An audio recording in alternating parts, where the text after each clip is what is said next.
क्या आप जानते हैं कि एक नेता ऐसा भी हो सकता है जिसके मौत के बाद भी सरकार को डर लगता है? जी, आपने बिल्कुल सही सुना। जब किसी इंसान की मिट्टी को खुद सत्ता चेहरा बनाकर डर जाए तो समझ जाइए कि वो नेता नहीं, वो एक ताकत था। मैं हूं इकबाल हसन, बिहार के दिल सीवान से, और आज मैं आपको एक ऐसी कहानी सुनाने वाला हूं जो महज एक लीडर की जीवनी नहीं है, बल्कि उस पूरे दौर की है जब गरीब और मजलूम ने पहली बार सीधा सर उठाकर अपने साहब को पुकारा। अगले 8 मिनट में जो बातें आप सीखेंगे वो आपकी राजनीति की समझ को बिल्कुल बदल देंगी। तो देखते रहिए, क्योंकि 6 मिनट 30 सेकंड पर एक ऐसा खुलासा करूंगा जो आपको सोचने पर मजबूर कर देगा। दोस्तों, मैं इकबाल हसन बिहार के सीवान जिले से आ रहा हूं। ये वीडियो सिर्फ उन लोगों के लिए जो सच को जानना चाहते हैं, जिन्हें लगता है कि राजनीति सिर्फ भाषण और झूठ के लिए नहीं है।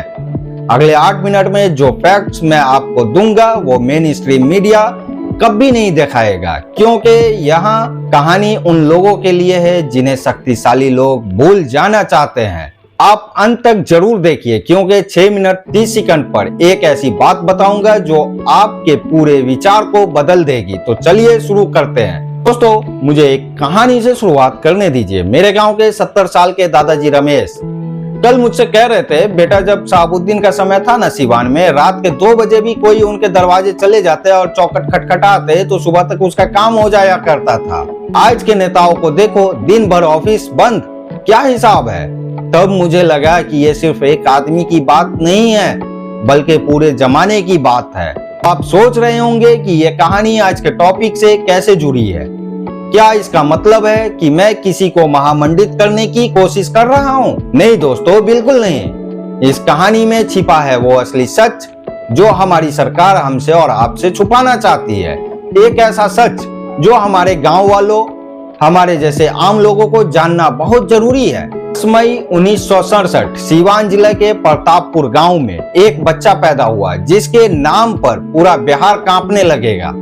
मोहम्मद शहाबुद्दीन के बचपन में ही ऐसे राजनीतिक सोच थे कि डीएवी कॉलेज के जमाने में ही वो अपने साथियों से अलग दिखने लगे।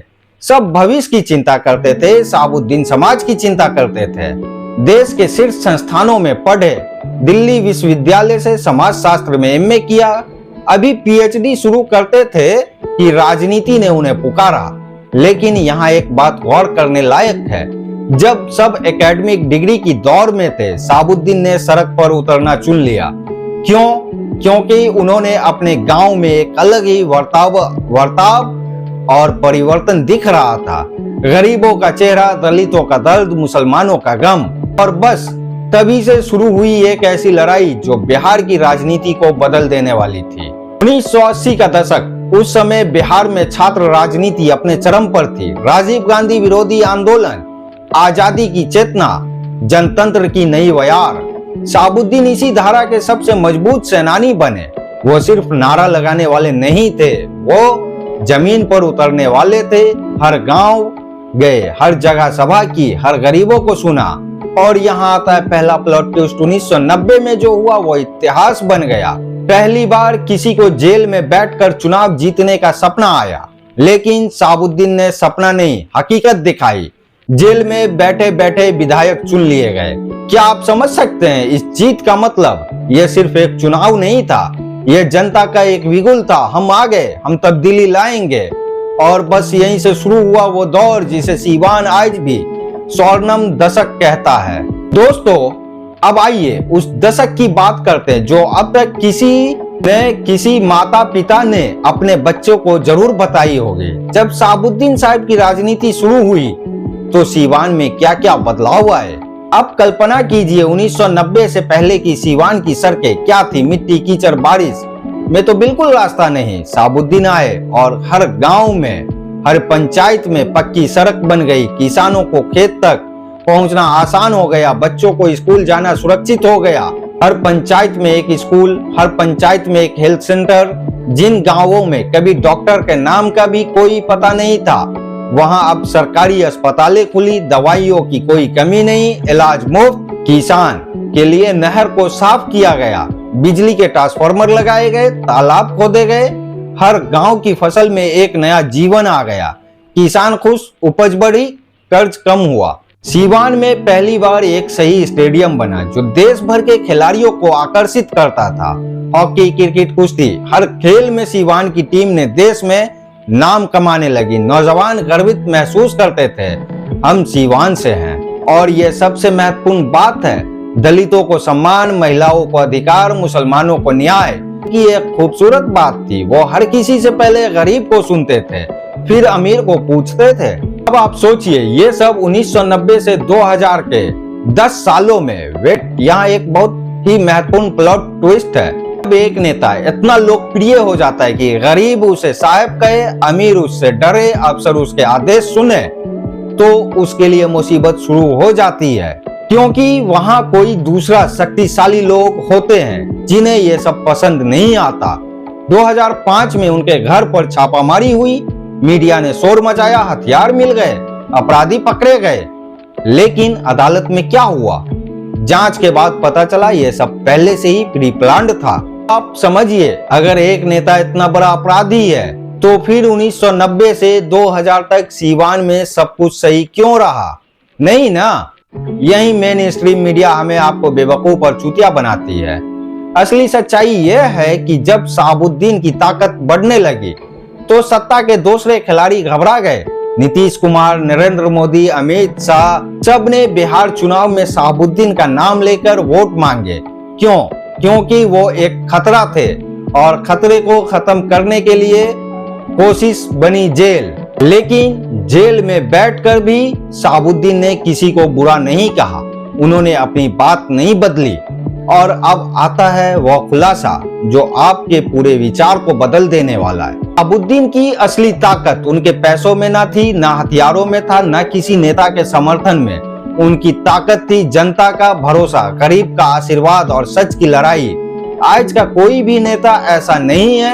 आज के नेता रात भर देश विरोधी ताकतों से बात करते हैं, सुबह देश का नारा लगाते हैं। शहाबुद्दीन सिर्फ एक कहानी कहते थे, सीवान की कहानी, गरीब की कहानी, न्याय की कहानी, और यही उनके अपने लोगों के लिए सबसे बड़ी ताकत थी।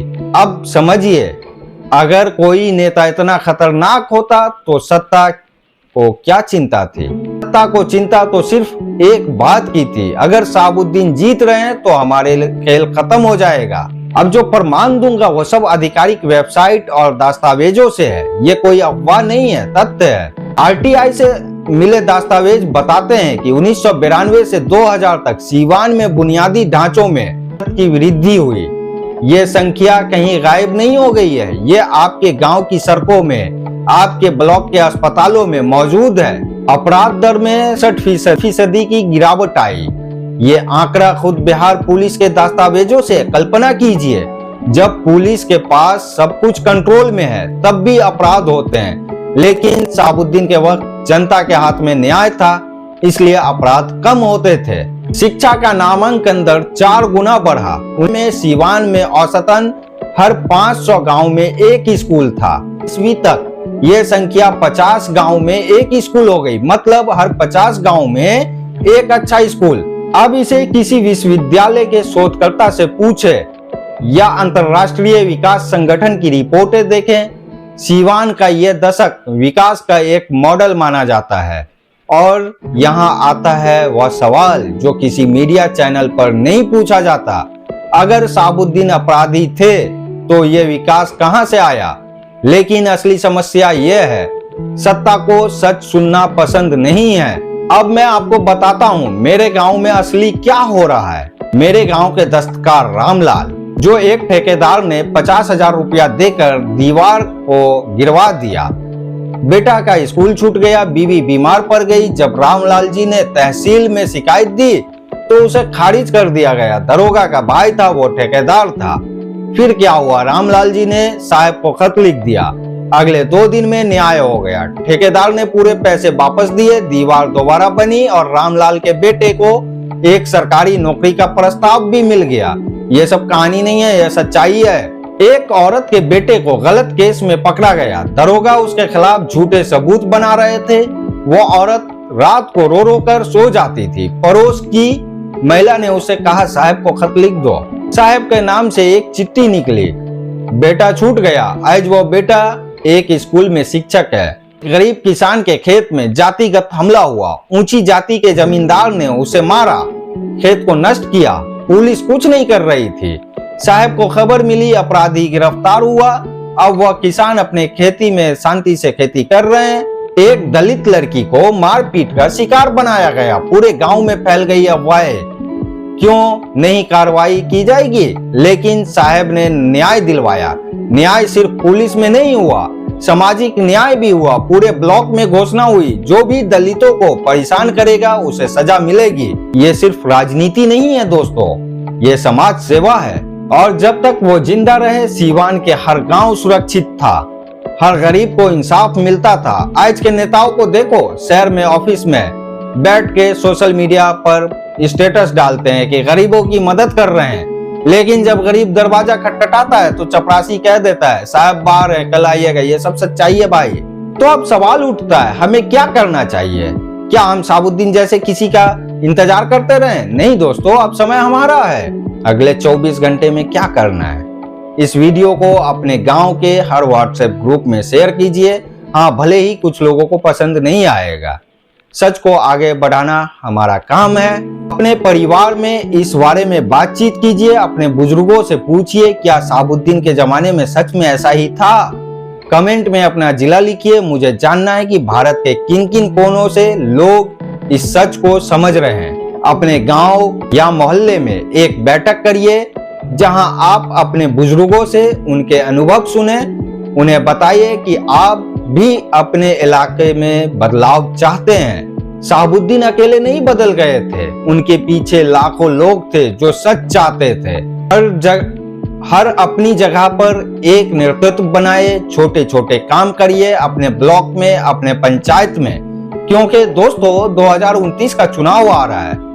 अगर हमने अब से तैयारी नहीं की तो फिर से हमारे बच्चे हमसे पूछेंगे आप सब कहां थे जब सच की लड़ाई लड़ी जा रही थी। याद रखिए, ताकत सत्ता में नहीं जनता में है। अगर आपको लगता है कि मैंने आज जो बातें कही वो सच है और हमारे गांव के लोगों को ये जानना चाहिए, तो 3 काम कीजिए। इस वीडियो को अपने 5 सबसे करीबी दोस्तों को भेजिए। हाँ, उन्हीं को जिनके साथ आप देश की चिंता करते हो। कमेंट में अपनी बात लिखिए, बताइए कि आपके इलाके में कैसा हाल है, आपको क्या बदलाव चाहिए। चैनल को सब्सक्राइब कीजिए क्योंकि अगले सप्ताह मैं एक और वीडियो लाने वाला हूं। क्यों नीतीश कुमार साबुद्दीन के नाम से इतना डरते हैं, उसमें आप पाएंगे वो सब सच जिन्हें सरकार हमसे आपसे छुपाना चाहती है। याद रखिए, हमारा एक ही भारत है, एक ही जनता है, एक ही सच है। साबुद्दीन चले गए लेकिन उनकी विरासत अब भी जिंदा है, हर गरीब के दिल में, हर मजलूम की आस में। और वो विरासत को आगे बढ़ाने की जिम्मेदारी अब हम सभी की है। इसलिए चुप ना बैठो, बोलो, सच को आगे बढ़ाओ। जय हिंद, जय बिहार। सलाम उन्हें जो मिट कर भी मिटाए नहीं गए।